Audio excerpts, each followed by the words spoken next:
Who has the upper hand right now? Iran.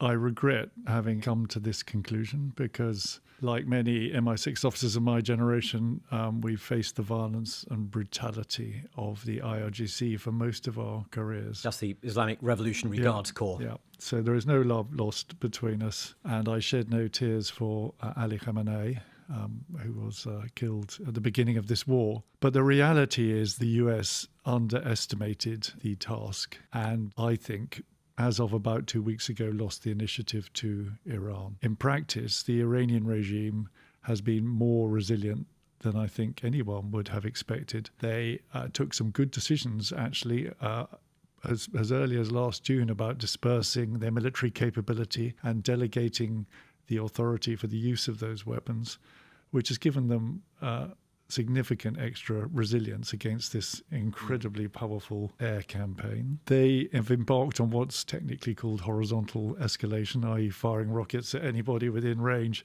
which at the time, honestly, Shoshenk, I thought was nuts, but in fact has been a very good way of putting in direct price on the US. Sort of worked. And then they've understood the significance of the energy war and held the Straits at threat, and globalized and essentially not internationalized, just globalized the conflict in a way that gives them some weapons. So, they've played a weak hand pretty well. My second point is that Donald Trump has said some stuff that will have confirmed something they knew already, which is that they're in a civilizational war in their terms. They're in a war of existence. Donald Trump made it very clear that he wanted to see them up against the wall, basically, whereas America has embarked on a war of choice. And in those terms, I think that's imbued them with more staying power than their US and certainly US counterparts.